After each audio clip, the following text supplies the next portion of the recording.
On this episode of Narcissist Apocalypse, we talk with an abuse survivor named Shannon, and Shannon was married to a covert abuser with addiction issues. It's a story of generational trauma, values, mirroring, physical abuse, and the healing process.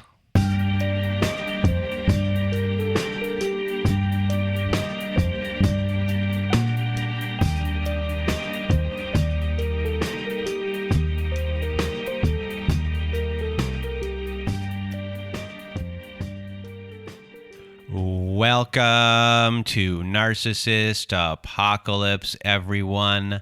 I am Brandon Chadwick, and with me today we have Shannon. How are you? I'm doing well. Thank you, Brandon. Well, thank you for being here. And if you want to be a guest on our show like Shannon is today, please do go to our website at narcissistapocalypse.com. Top of the page, there's a button that says guest form. When you click on that button, it takes you to our guest form page. Please do read all of the instructions and either send us an email at narcissistapocalypse@gmail.com or fill out our guest form and press the submit button.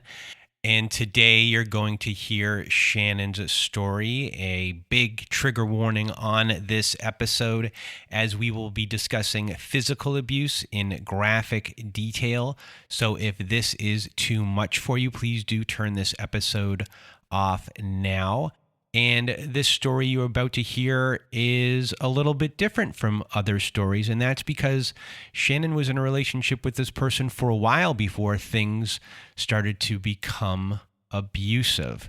And this person was able to keep things covert for a very, very long time. And then their addiction reared its ugly head.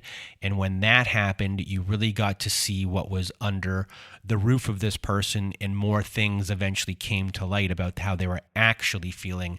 And it's a really interesting story. And unfortunately, Shannon had to go through all of this, but she's here today to tell her story, and she's going to help a lot of people by doing so. So without further ado, Shannon, the floor is now yours. Thank you.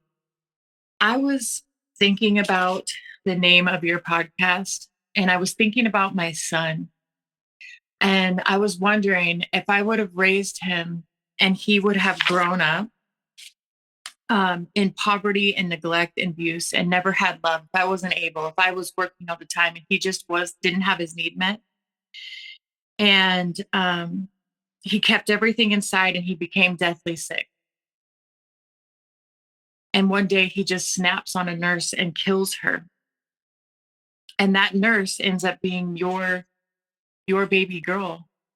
Brandon, what would you do? What would I do? And that's kind of like the way that I describe loving a pathological person. What happens to you and how crazy it can make you is seeing somebody like a child, act like a child, and then destroy the lives of you and everyone around you that you love. And that's what I thought of when I thought of the narcissist apocalypse, because that is what's happening. People don't believe that there's narcissists everywhere, that there's 158 million narcissists on this planet. And that's just if we say that 2% of the population is narcissistic. So this is the narcissistic apocalypse right here, right now. So I guess tell me about your childhood. How did you grow up? I grew up in the typical abusive family. Like nowadays, it is more common to hear the truth about a family. So I grew up with a dad who was addicted to drugs, very violent, with a belt, indiscipline, hurt us very badly. Mother was codependent, allowed all this to happen. I have vivid memories of her digging through the couch looking for money for cigarettes for her, but we went without. And so I didn't go to the doctor or dentist, things that were normal. And I slid under the radar in America. I look like I was fine. So no one ever really looked beyond the surface to see what was going on with me. And there was partying going on constantly. I never felt safe. If I could say one thing about my childhood, Brandon, it is that I never felt safe. I never felt secure to sleep. I never felt like I was going to have what I needed the next day. And living in that perpetual fear does something to you. It changes you as a person. And I didn't realize that until I encountered a narcissist, how much that really impacted me.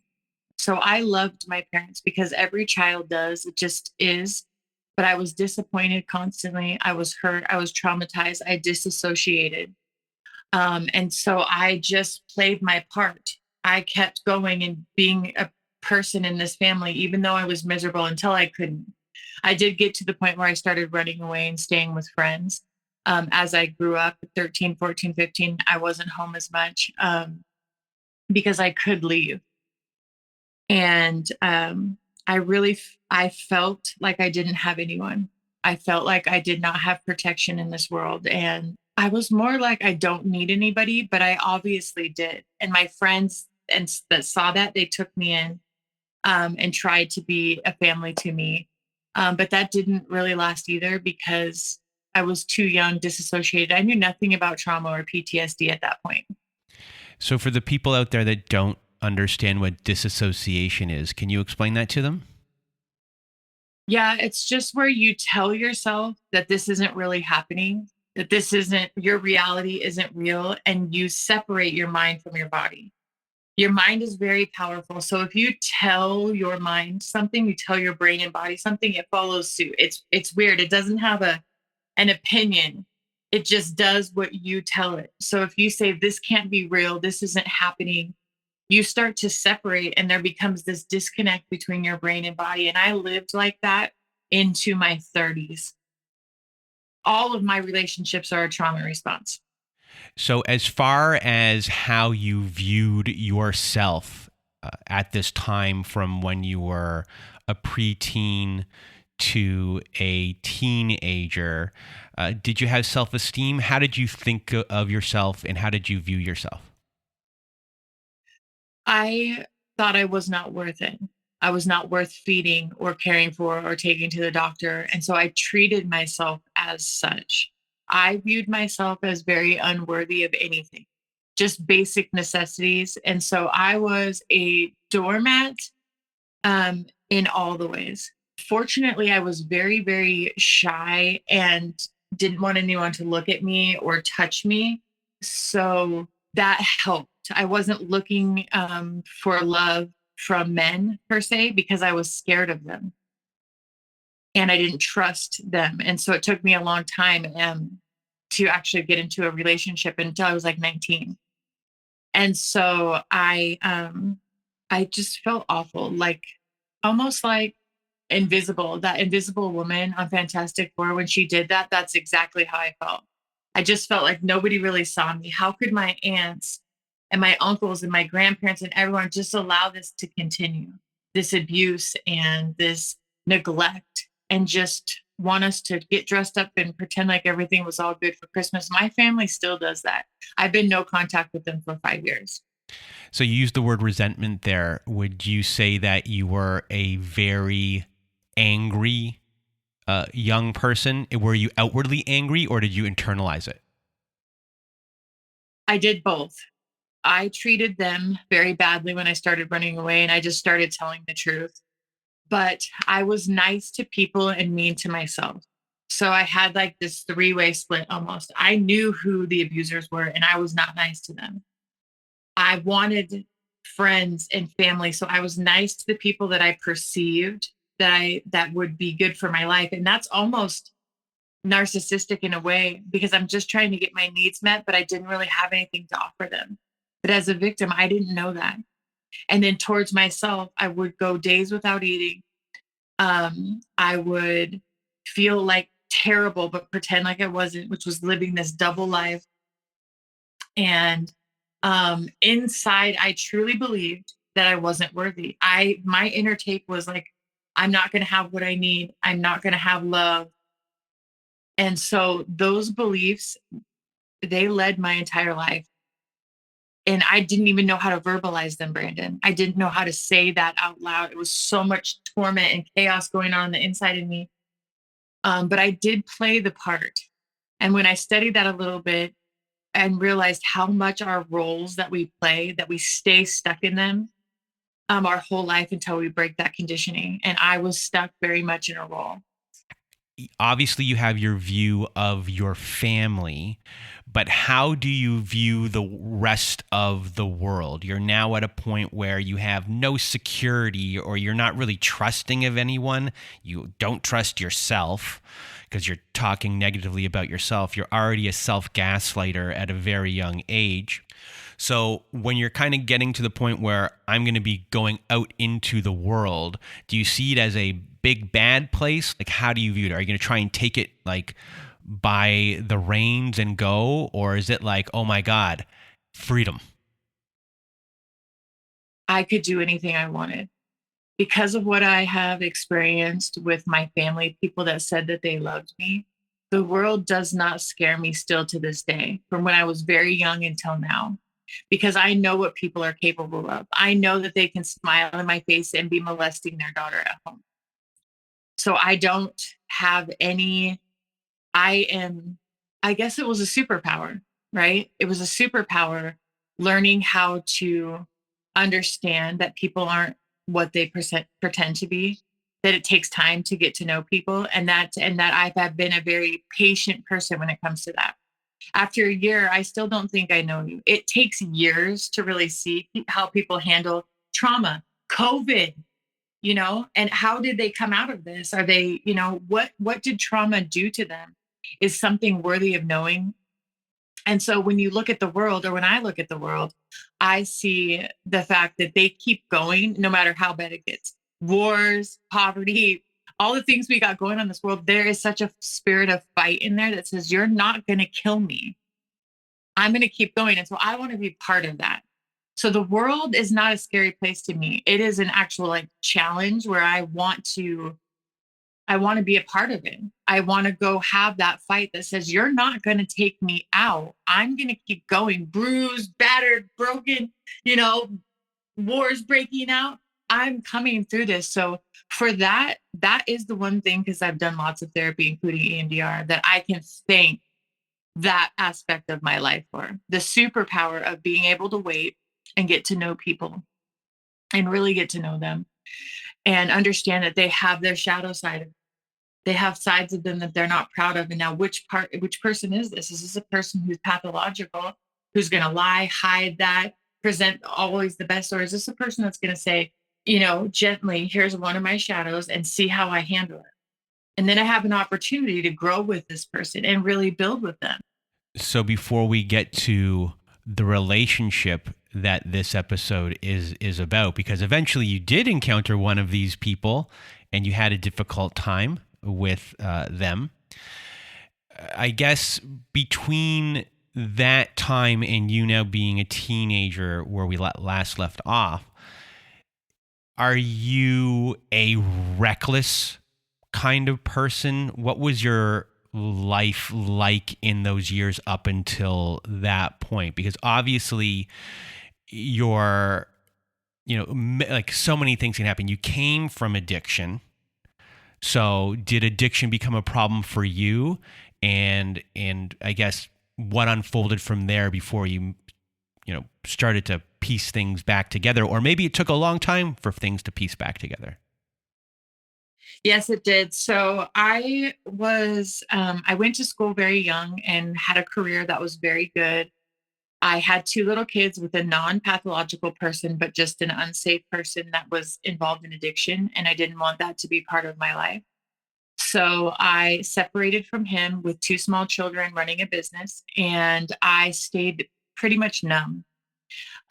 You can be numb with busyness.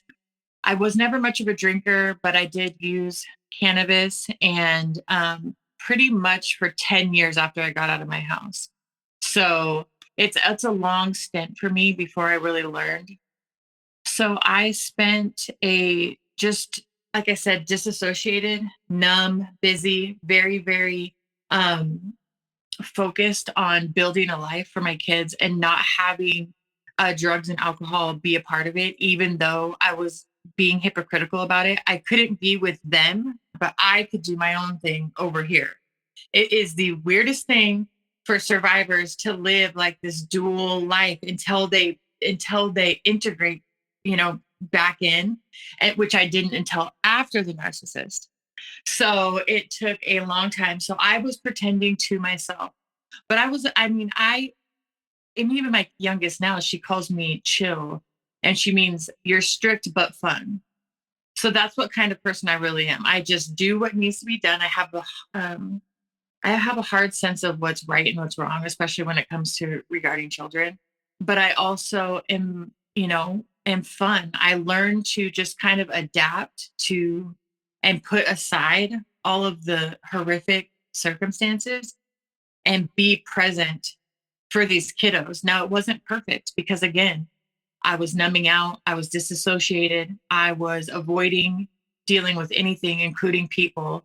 But then, cue the narcissist. So that's really how I lived personally. I was such a wreck. I was a mess. I was so messed up that I didn't want to admit it. I was dysfunctional and I was pretending that everything was fine. And you know, working with survivors now, I am incredibly grateful that I learned as soon as I did, because I work with 60 and 70-year-olds that stayed in it, or they're still in it. So if you've gotten out, I'm so thankful that you did. If you are not out, it's going to be okay. You can still get out. It doesn't matter how old you are. So I just want to say that. So I just want to point out here for everyone, if you ever listened to our episode with Ross Rosenberg, he wrote The Human Magnet Syndrome. He believes that there is a match for every abuser for a victim, and that there's a perfect match for them. And based upon the psychology that we've already been hearing about Shannon, it would be someone who would get past this initial sniff test for you, Shannon, and your values, your deal breakers, someone that gets to know you and you them, and over a long period of time, not a short period of time. Someone will take it slow, and then someone will be disguising themselves for a very, very, very long time. And someone that probably wants the exact same things as you, like a family, and for you, security, and knowing that they like the security of family. So eventually you meet this person who gets past this sniff test. So take us through your initial meeting. So cue the narcissist, as I was finally feeling like I could actually do this. I could be a single mom. I could run a business and work and be there for them. So I had a semblance of normalcy in my life. That was one side of me. That was the side that the world was seeing, that my kids were seeing. But the other side of me was a complete wreck. I was numbing, disassociated, miserable, sad, and just putting on this front and never dealing with any of my issues. I was not living in integrity. And that makes me sad looking back, but I also am proud of that person that made it as far as I did. So as I'm just starting to feel like I can do this and handle this, I get a ticket. It's a huge ticket. I end up getting in a lot of trouble and having to do all of these classes. So I end up in a class with the narcissist, and he texted me the first day we met. So he actually took my number off of a meeting slip and texted me for a personal reason, which is completely against the rules of those kind of meetings. It's for an emergency. You call someone on the phone if you need to. So of course, I wouldn't have noticed a red flag if it hit me in the face. But this person told me everything I wanted to hear, seemed to adore me, kept this front up for years. So narcissists can be, and me too. So as a victim of abuse and as a survivor, I was living that way. I was presenting one face to the world and one face to myself, which I knew. But so he was, seemingly my soulmate. Wanted everything I wanted to do, wanted to serve and help people, the underprivileged, especially. We'd be down at the mission, serving hot chocolate at night and talking to people.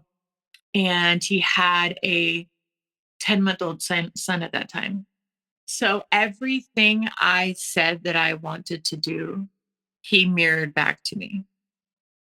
So there was somebody that all of a sudden heard me, respected me, and wanted to partner with me in doing what I wanted to do. Now, that should have been a huge red flag for me, but he passed every single check. And I'm telling you, I tested him.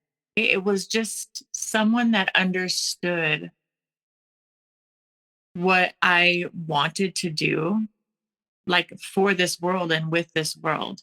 That was what really got me. And then, of course, the kids. I loved his son right away. He did the typical abuser thing and introduced me to his son right away. And his mom, he said mom because that's what my kids were saying. And I was like, looked at him and I was like, hey, and he's like, what? It's okay. And with a healthy person, that's not okay. You get, like it's, and so all those signs missed. Looking back, I can see every single thing that I would see now right away, but I did not see at that point. I was thinking in other ways. Here was this dad fighting for full custody of his kid, had full custody of his kid, pretending to be everything that I wanted him to be, super nice to my kids to the point where, they were giving him Father's Day cards and stuff like that. Narcissist Apocalypse is sponsored by BetterHelp. When I'm at my best self, I feel grounded, at peace, and safe. But I get overwhelmed very easily, and working with my therapist helps me find balance. And when I'm balanced, I feel like I can actually do anything. And through my therapist, I've learned techniques to help me stay in the moment, but they've also given me the ability to say no. And I never knew that I could actually say no. So working with my BetterHelp therapist helps me become the best version of me, and I think that they can help you too.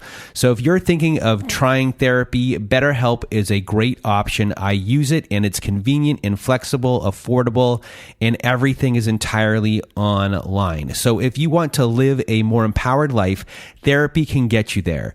Visit betterhelp.com/nap today to get 10% off your first month. That's BetterHelp, HELP.com/nap.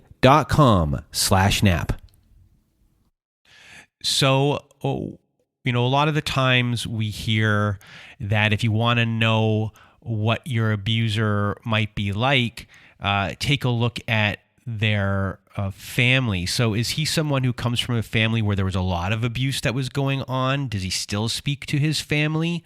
And is he a victim player when it comes to his family? Yes. So he is the perpetual victim. And he truly is.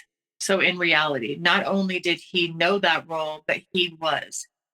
Both dads abandoned him. His mom was very abusive, verbally, physically, a larger woman. So she just would hit them and yell at them. And so, yeah, that is who he is right now. That is who he was born. And it's sad to see, his first dad was very abusive, kidnapped him. Second dad adopted him and then abandoned him. And so I have a great compassion for him, even now today. Even though I'm telling you I'm better off, I have compassion for that. That's what keeps, So he was the victim abuser for sure. So I knew him since 2009, and we got married, and we met in June of 2009, and we got married in July of 2012. He had his own place. I had my own place. He was taking care of his kid. I was taking care of my kids. It was like I'm talking about years of playing a role, for both of us. That's how we get trapped as survivors with narcissists, because we have unhealed, undealt with issues. And then we meet that, and it seems like perfect. And it wasn't a fairy tale. That's the thing. We had kids, we had baggage. It's not like it was a fairy tale. It just was a mirror that I couldn't. I mean, you want to talk about narcissist? Isn't that him looking in the mirror, loving himself? I mean, So for 3 years, you had one version of a person and did not know that the other person existed. So when did the mask start slipping? And I guess take us through that part of the relationship. The mask started slipping when I got cancer. So we had a baby together. He still maintained his composure for years. I mean, our daughter was just such a great addition to our family. We had a family of 6 at that point. In 2013, she was born. And so I got diagnosed with cancer in 2014.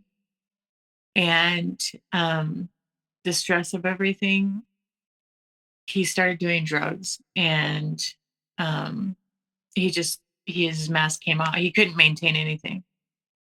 So the abuse doesn't start like you think it does. The first thing that happened was and seemed so simple, but it wasn't. Um, One time we were having an argument in the bedroom, and he shut the door and wouldn't let me out.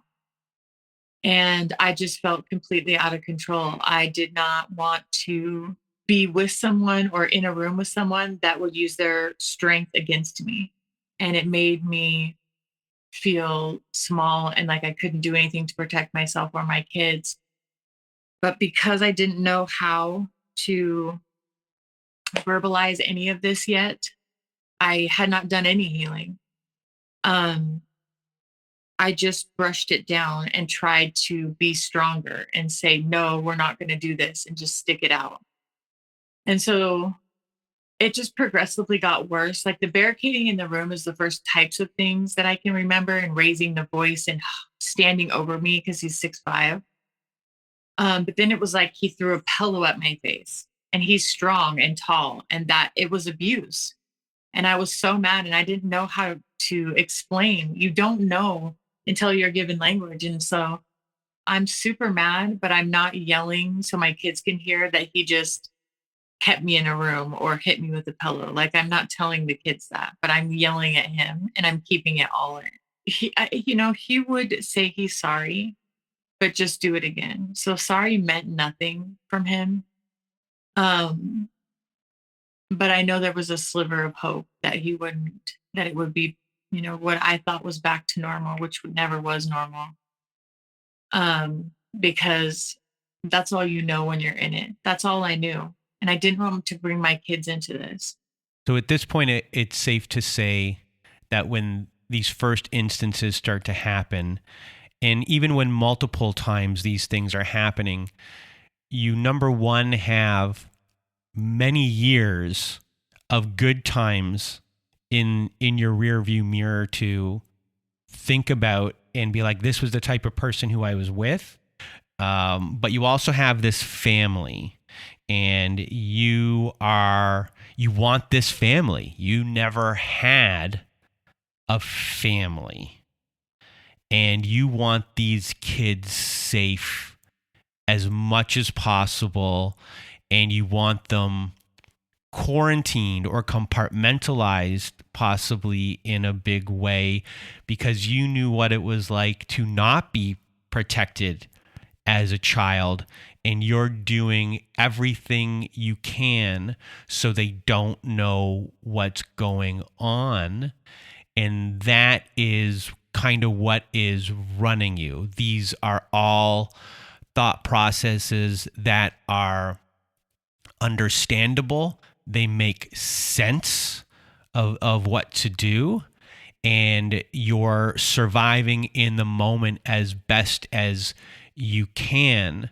And with this long track record to now this very short track record, maybe it's just a blip, and maybe it's going to get better. So you're just kind of staying the course. I assume that that's pretty fair to say. Oh, yeah. The biggest pull for me was to have a family, and all of the plans that we made to raise our daughter together with a full family, with a whole intact family.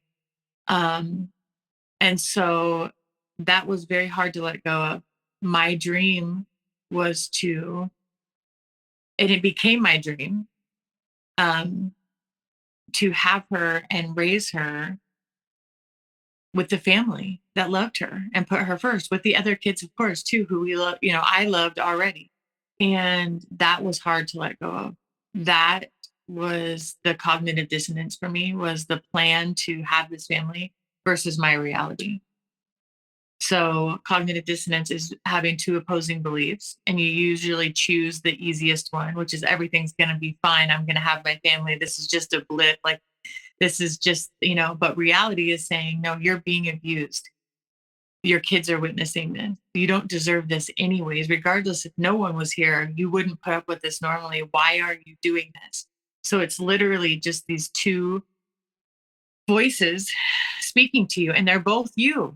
Cognitive dissonance is a real thing, and it can go on for years and years and years. And I'm grateful that I can look back now and talk like this to you without getting super triggered, and remember what my story is and remember why I'm fighting so hard for safety and freedom.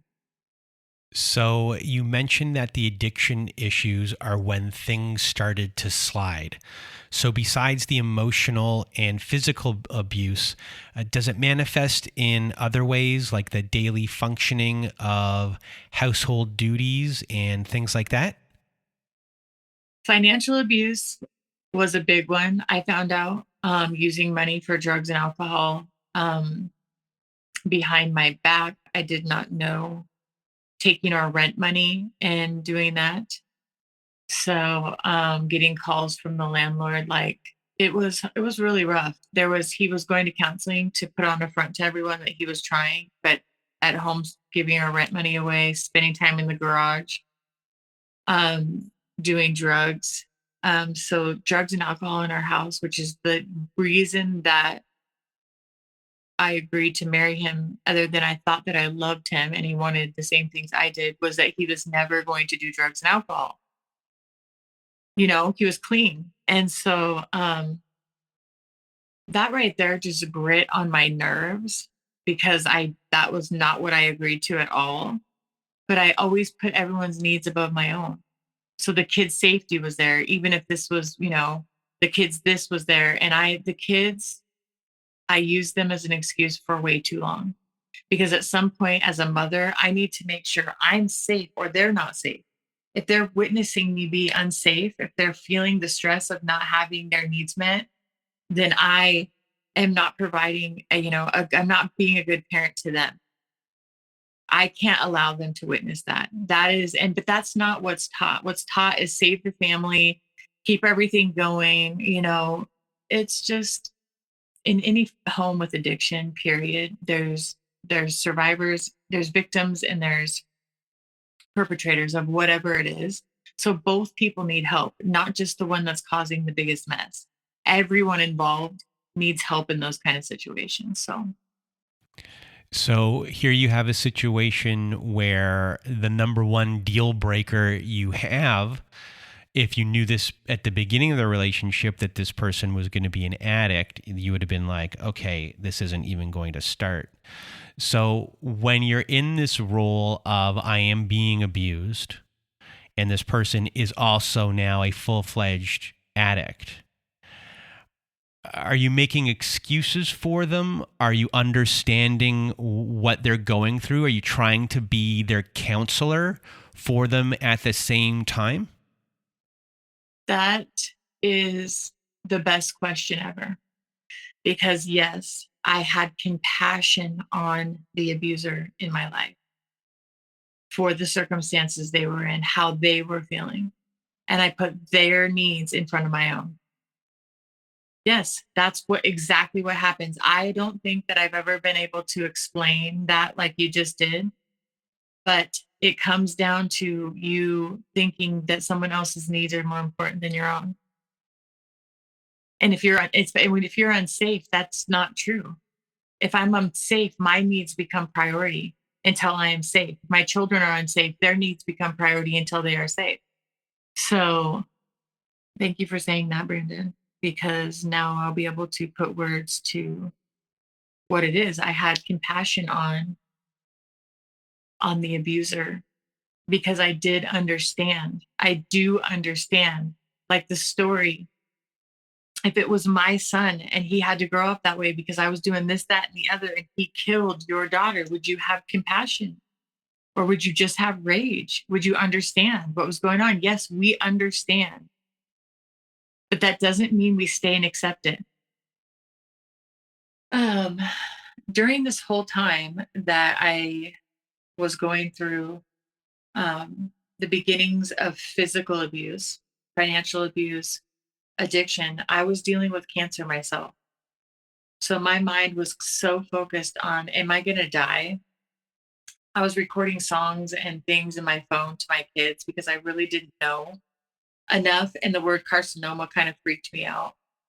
Um, and so I just had this resentment building because here this person is who's supposed to love me and is completely self absorbed. And I'm taking care of the kids myself, don't know what's going on. Um, Ended up having to have surgery to have a huge mass removed from my thyroid. And having a person that just isn't taking care of me, that I committed my life to, isn't loving me or the kids will, isn't taking care of them so I can rest. And yeah, that familiar feeling of resentment and anger and disassociation kicked right back in. And it wasn't until I fled that I started feeling any type of freedom from that. But yeah, So, when you were needing help during treatment, would you ask for it, and what would the responses be? lots of other people pitched in. So people would bring meals over. No, he was out in the garage getting high and drunk every night for like a year before things. So, but he was also to look to the world like he was going to therapy, which he was, but it was making him a worse. It was making him a better manipulator, giving him language to things. He was gaslighting me and flipping things around on me, blaming me for everything, using the newfound language. Therapy is not good for narcissists who are not really trying to get healthy. Can you give me an example of one of the ways he would gaslight you? Oh my gosh, one of the ways, that's all you want? Oh, give me a bunch. Give me a bunch. I would say, um, you know, you took that money, and he would say, no, I didn't. I would say, that really hurt my feelings. This really hurts my feelings that I can't trust you in this time that I need you the most. And he would say, you're overreacting. You don't really feel like that. And he would constantly tell me how I felt and blame me for how everything was. Like the house wasn't clean enough. So that's why he was in the garage for hours. Well, we have 4 kids and your stuff. Like, come help me clean it up. If that's really the truth, which it isn't, that would be something that you could do. Yeah. Just invalidated everything that I needed or wanted. And I just was so humiliated. That's another reason I stayed so long. I didn't really want to admit that somebody was able to treat me this way, and I was putting up with it, accepting it. Because that goes against everything that you thought that you now were. I thought I knew people. I thought I knew people. I mean, I was like, oh, I know people. I know that your grandpa can be evil. I know that you're evil. I know, I mean, it's like I just knew that people could be evil, but it's, oh, it's such a mind game from the beginning, especially when you hear someone that you profess to love and married say, I say, what is it? Why did you, what happened to you? And he literally said to me, I got tired of pretending. I mean, it was one of those lucid moments of truth. I've had 2 of them, one when he signed the parenting plan and that one. So I've had like these 2 lucid moments where I knew he was being completely honest. Can you imagine hearing that from someone? I got tired of pretending. I mean, it's just like, this was you pretending. And I mean, there's one part that feels good and set free, like, okay, good, then this is over. And another part is like, how could I love someone like this? That this is my story. But it's not, it's so common. And you're not, no one's crazy. I'm not crazy. I'm not like ignorant or codependent or something like that to get in this relationship. It wasn't like that. This person was pretending and admitted it. And I'm just thinking, and it blows my mind how much people will pretend to get what they want. And then you look at the world and marketing, all that kind of stuff, you're like, well, that's true. People pretend forever. And I wanted to be really transparent about my story always. That's why I talk about how I was disassociated and living a double life too. Before I ever tell it's like somebody else was living a double life, I want to take ownership of that's what happens to me too. My heart might have been in the right place, but I wasn't living in the right place. Um, I was not integrated into who I am today and the acceptance of my reality and not living in dissociation, not being in cognitive dissonance, you know? So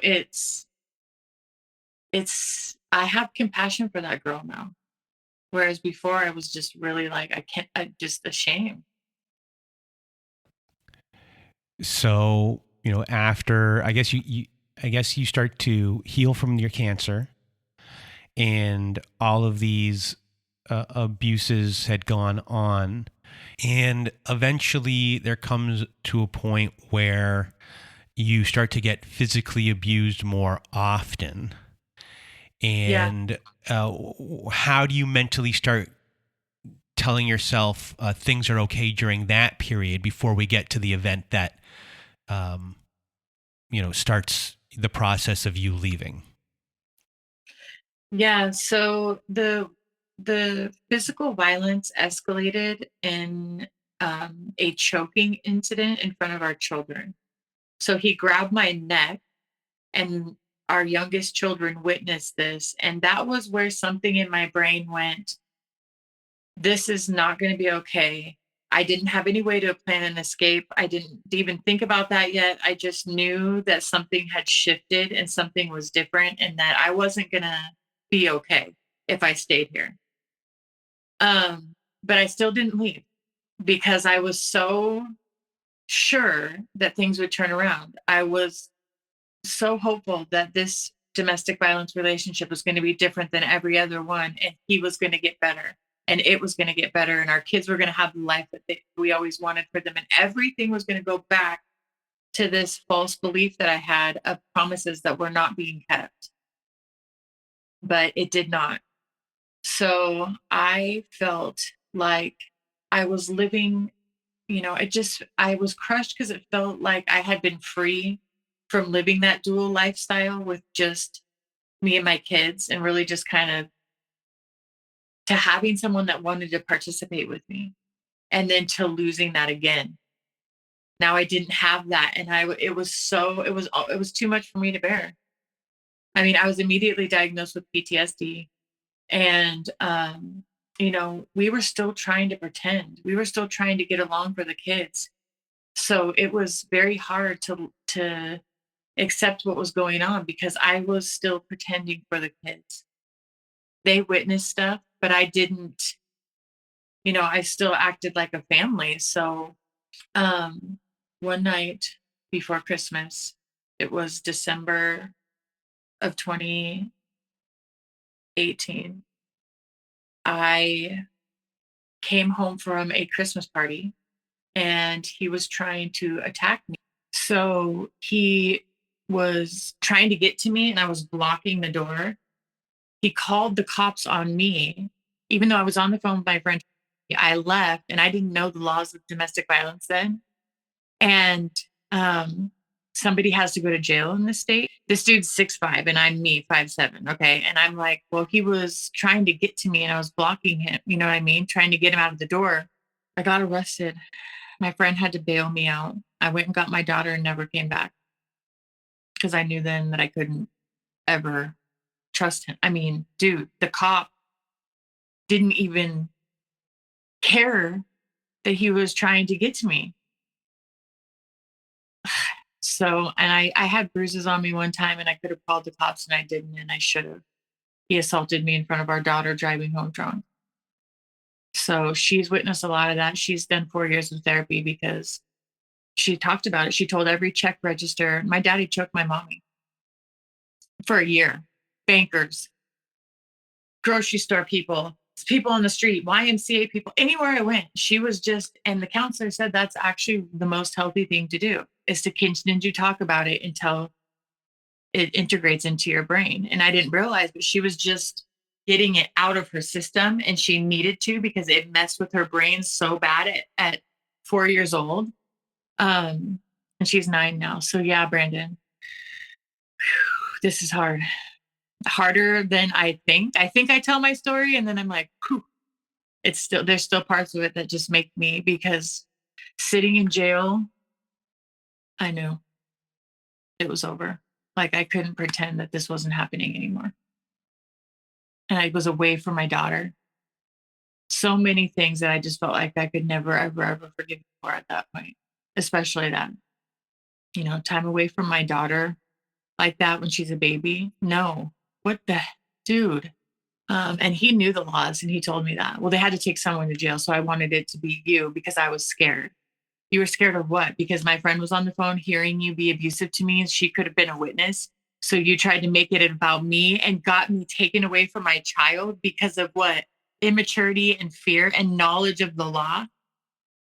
So when I left, there was one part of me that just felt like I was walking on streets of gold because I was free. I did not have to deal with any of that. I had my daughter.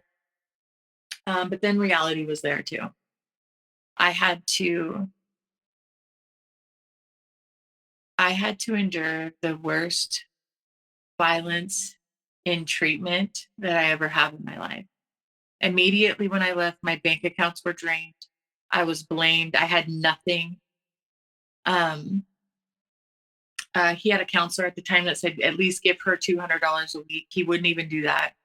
Like there was somebody trying to get me, like gas money, food money. Who cares where I'm staying? I'll stay with my friends, which I couldn't. I went to live in a shelter, which was perfect. It was a 90-day shelter, and it just really cemented the fact that I just went through hell, and that I didn't have anywhere to go because I didn't want to put me and my daughter at risk. I didn't want to put my friends at risk. I needed to sleep and rest and have peace after that level of abuse for that many years. I couldn't deal with any more chaos. I was done with the noise. So anyways, his brother paid for him to get an attorney. And this process was horrific. I talk about 2 lucid moments. One was when he signed this after all this nonsense I'm about to tell you. But he took me to court. He had an attorney. I represented myself. I was living in a shelter. The judge knew. He was supposed to give over the house. He did not give over the house. He tormented me with this lawyer over and over and over again. Court. I represented myself. So, I didn't pay anything either for this, but it had to take time. I was going in my work clothes. I had to find a sitter on my own because he was draining my bank accounts, did not get out of the house. Months. The first order was like, get out of the house so she doesn't have to do that and pay the bills there. And he didn't. It was just over and over and over again, months and months and months of having nothing. Well, he made a mistake in his plan and deposited $2,000 into our account. And I went to the bank immediately and took out half of it. So many people told me I should have taken out everything after what he did, but I just went and took it out. He ended up closing the bank account after that. And I don't care. Like I just had this moment of insight and I put that $1,000 away for me and my daughter. And it was the best thing I did because I had this huge sense of relief. And now looking back, I would have started saving money way before this. But I didn't have the wisdom of domestic violence recovery. I didn't have the wisdom of the abuse wheel. I didn't even know what I had gone through yet to even understand at that point to save money. But it was a great opportunity and I took it and it got me gas money and just gave me this huge sense of relief. I didn't, fortunately for me, for the first 90 days, I didn't need any money at the shelter. I was able to just be there and stay there and sleep and rest and go to work with my daughter. Looking back, I'm really thankful for that 90 days of rest. No one knew where I was. No one could have the address. Even being off the grid from friends and people that I love, because it was so humiliating too. And my daughter and I could rest. So during that time, though, I was also at court over and over and over again. And um, finally, what was kind of funny about the situation was that whatever attorney he hired ended up going to the hospital and not being able to ever come back to be an attorney. So it's like, not that that's like a good thing, but it's like got me out of financial and court abuse. Like post separation abuse is real. No matter how they can control you, they will control you, even if it's having to show up for court all the time, fill out paperwork, do anything. It doesn't matter. And I needed those hours, every single hour, because you only have 90 days at the shelter. So I needed to be able to get a place in 90 days. So, anyways, during this time, he didn't do any of his visitation. And one day, which kind of turned the tables for things, he agreed to the parenting plan where I had her all the time because he knew he couldn't take care of her. He was still in active addiction. You know, he wasn't showing up for visits anyways.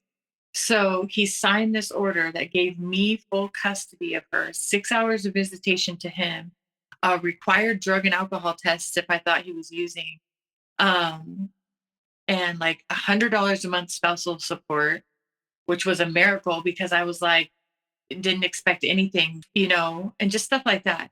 He came over one day out of the blue and had it signed. So I had two lucid moments, I feel like, and that was one of them when he just agreed to let me have her and he would see her because we were able to flee. We were able to get away. We were able to, he didn't show up for visits. And I was able to say, when she terminated visits in March, I was able to say, he needs to provide a drug and alcohol test before he can see her again and reunification therapy and all of that. And so we've been free for a year. But some of that court order was do this, do that. He didn't do any of it. He didn't take care of half of her. He never paid the spousal support. I finally got the state to get it through child support this year, just like, what was it, last month? So like it never came all those years. He didn't do it. It was just one more thing that was a disappointment because to me, $100 a month means a lot. I can get her things she needs every single month. I can do whatever. It doesn't matter. $100 is a big deal. I do jobs for $100 all the time. I mean, it's like, that's a big deal. And to not get it is another way to control you, to control me. And so, anyways, so we got into a 90-day place. I took on a second job. We got into an apartment full of cockroaches. We still call it the cockroach house because we've moved 5 times in 4 years. We lived there 1 year, moved into another house apartment for 2 years down the road because we had to get out of that place. And it was just full of domestic violence. And so we just stayed in a lot. These are not normal places that I would live. I had to because I'm doing it in one income and hiding from this person that went from our loving, caring protector to this. So it's madness. You know, at this point, you are just surviving. You're a family of survivors. Every day for you is about surviving. And you are someone who sees things as challenges.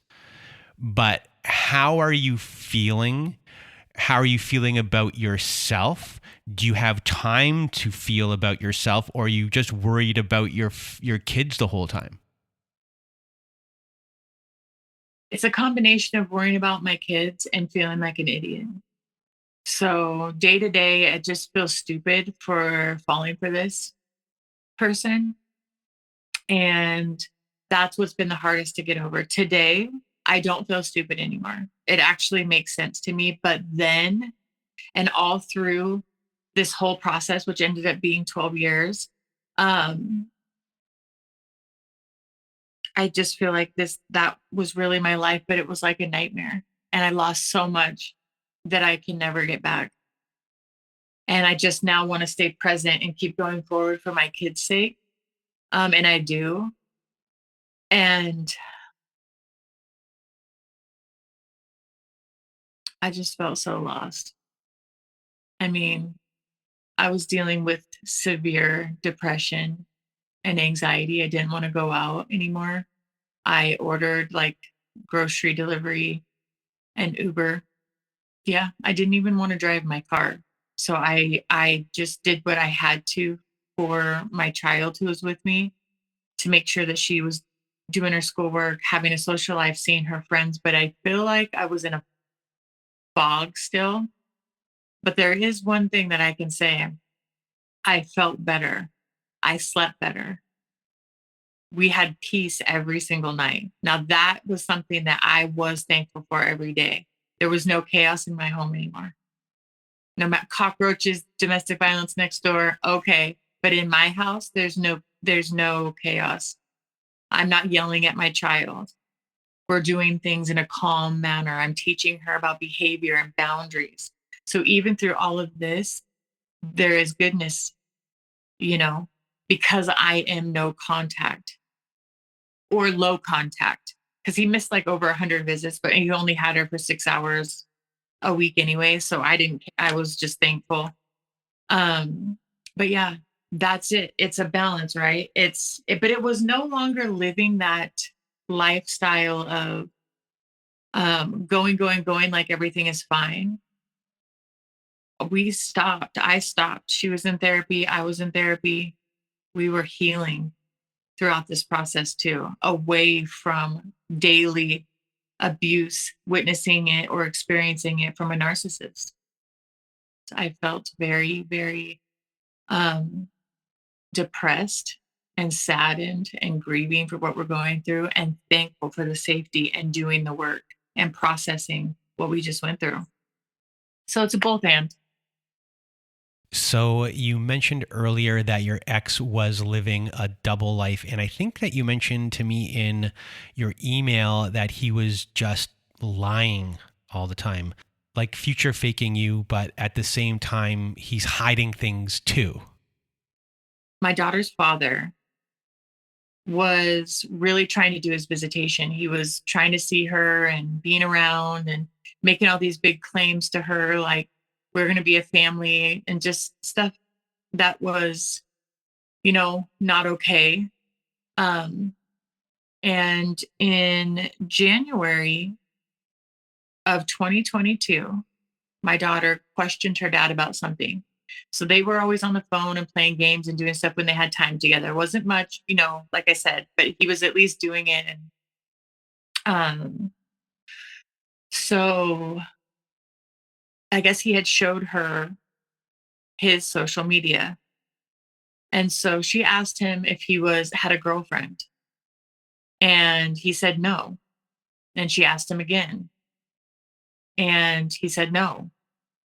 And she found out that he did and that he got one on Christmas and was living a double life. Like, she's very smart for her age and just very sweet. And so he broke her heart because she's a black and white person. She is very black and white. And it's like, if you are lying to her, she's not going to be friends with you or like you. It doesn't matter who you are. Like, liars are not safe people. And that's correct. So she said, I don't want to see you anymore. Um, and he just started being extra crazy because he got caught, you know, and so we fled again. I didn't want him to know where we were at. He knew again for a short time because of his visitation. Before, he didn't know where we were. So we went back and forth. And now he's not going to know where we are because we're in the actual program in our state. That's the address confidentiality program, which sends everything to a PO box and they only know where we live. So why did he lie about having a girlfriend to begin with? Well, because he was lying to our daughter saying that he loved, her mom and that he wanted a family. And he was, saying stuff. I didn't even know half the stuff until we got back into therapy in March. So it took us a minute with all the moves and everything to get back into therapy. We got back in March and she disclosed a lot of things. Like, he had hurt the dog. He had done this stuff on visits that I didn't know.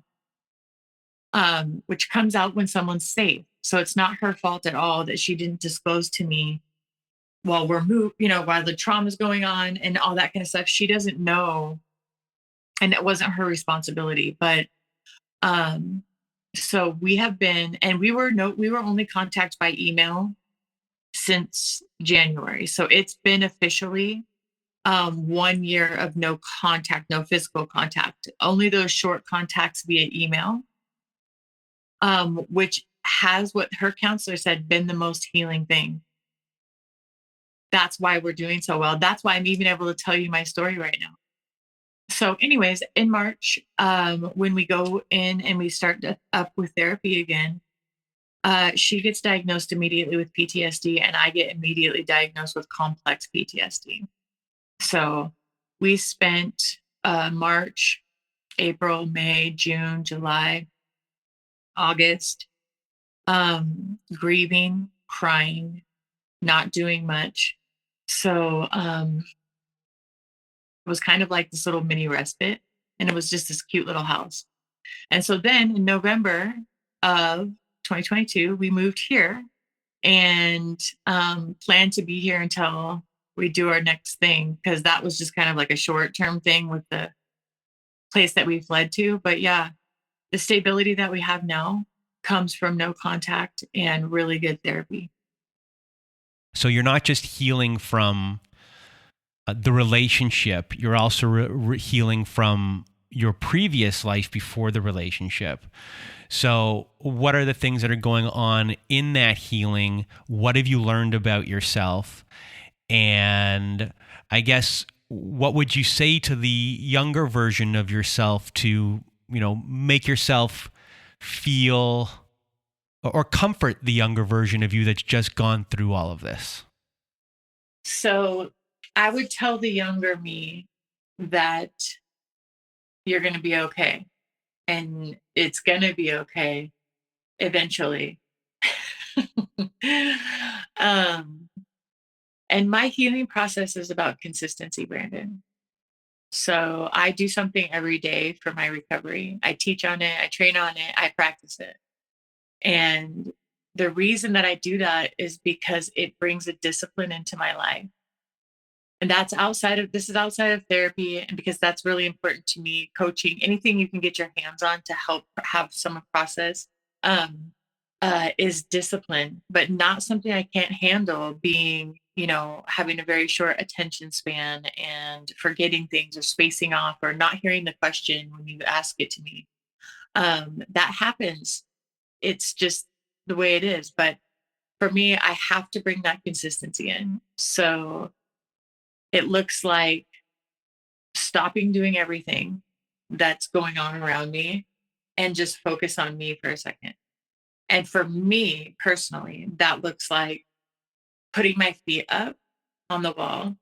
Now, I don't know if this subconsciously has to do with my grandma who had varicose veins, and I just felt so bad for her. She always had to put her feet up, or what, if that comes from there, but also from knowing how the body works, is that it's a form with many benefits and can cease the onset of varicose veins, but it has like hundreds of benefits. So that's not the only reason, but it relaxes you, mind and body. And so for me, I put my feet at the wall. I let all the tension leave my shoulders. I let the tension leave my head. I stop thinking about everything I need to do all the time. And I breathe and I let the world slow down for 15 minutes. And because I do that, everything else comes into order. Because if I do not have a calm mind and a calm body, I cannot think rationally. I cannot make decisions, out of a sound mind. And that's what I want to do. And so healing for me is about a discipline. It's a tiny one tiny discipline, basically. But it does a lot and it's fun. I've made it fun. And the people that have done it with me are, some of them are my friends now, because it's just, you get to know people. And yeah, I am thankful for healing. It's not easy work, but I wouldn't be able to tell my story because I wouldn't deal with the fallout from doing it. I wouldn't want to deal with all the emotions that come from reliving it. When you're unhealed still, you can't do that. But when you talk about it and process it and process it and process it, it becomes just a story. And there might still be a lump in your throat because some of it is hard. A lump is still in my throat, especially for the grief of my kids. But safety allows you to heal. And that's what I would say. Safety allows you to heal. No contact allows you to heal. And think rationally about things, write them down, put your feet up for a minute. Get on TikTok and tell a story for 3 minutes every single day. And then just little parts of it. And once you do that, you're telling your whole story, and then your whole story is out there, and then you can tell it, and then you're healed. I mean, there is a magical healing art of some sort from telling your story on little short forms like that. I mean, social media does not have to be all bad. You can actually use it to heal. So, anyways, And I guess what's the biggest thing that you have healed in yourself? the way that I see myself, thank you.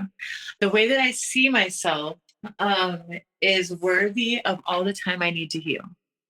The way that I see myself is that if I spent that much time disassociated in wrong relationships and unhealthy in so many ways, that I can have the time now to heal. So I'm not in a hurry.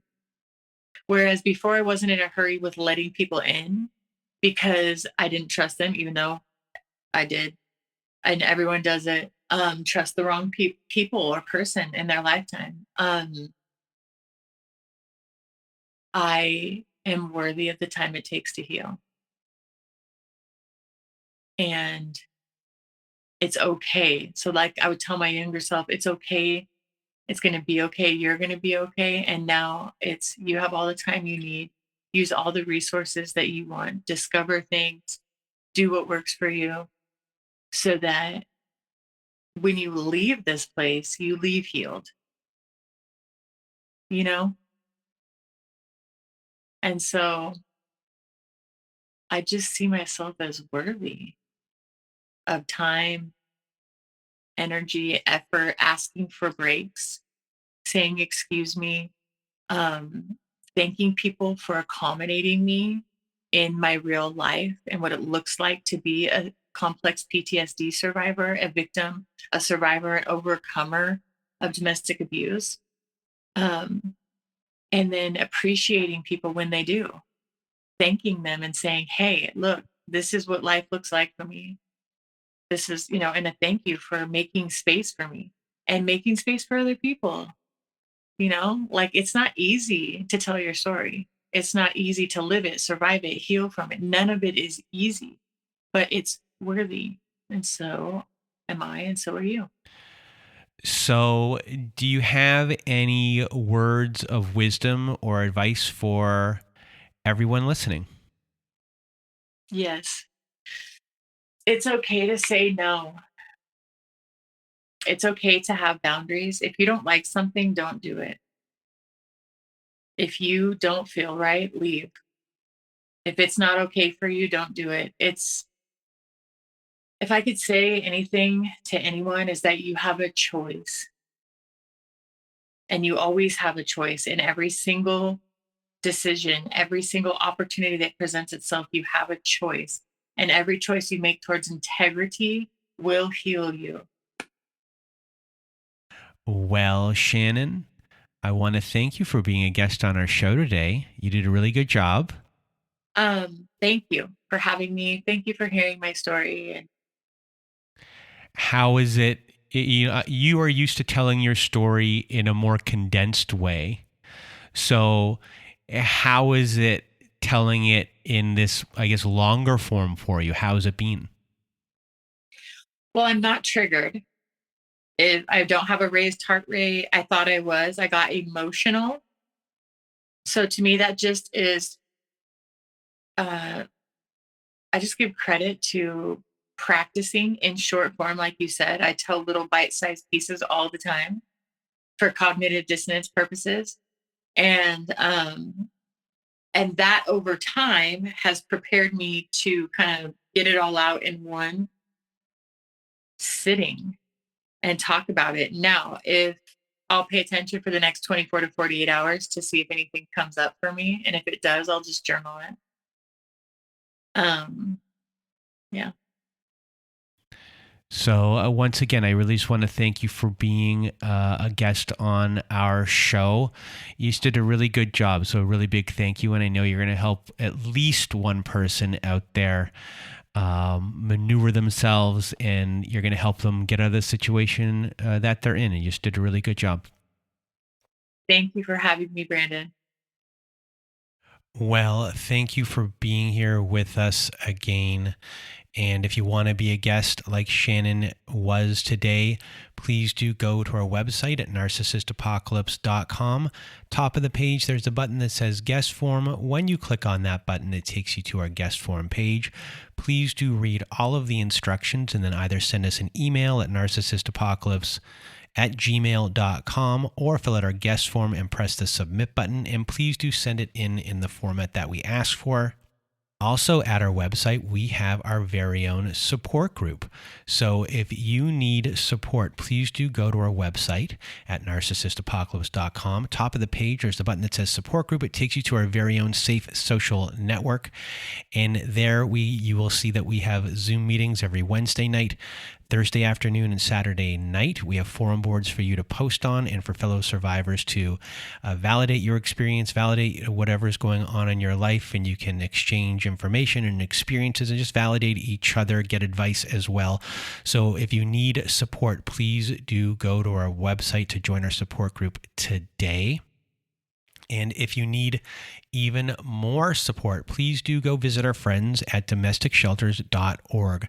And at domesticshelters.org, they have articles and resources to help you make sense of what you are dealing with. They have every phone number, email address, and website address for every shelter, no matter how big or small the town you are from. They will have it on domesticshelters.org. It is a wonderful organization.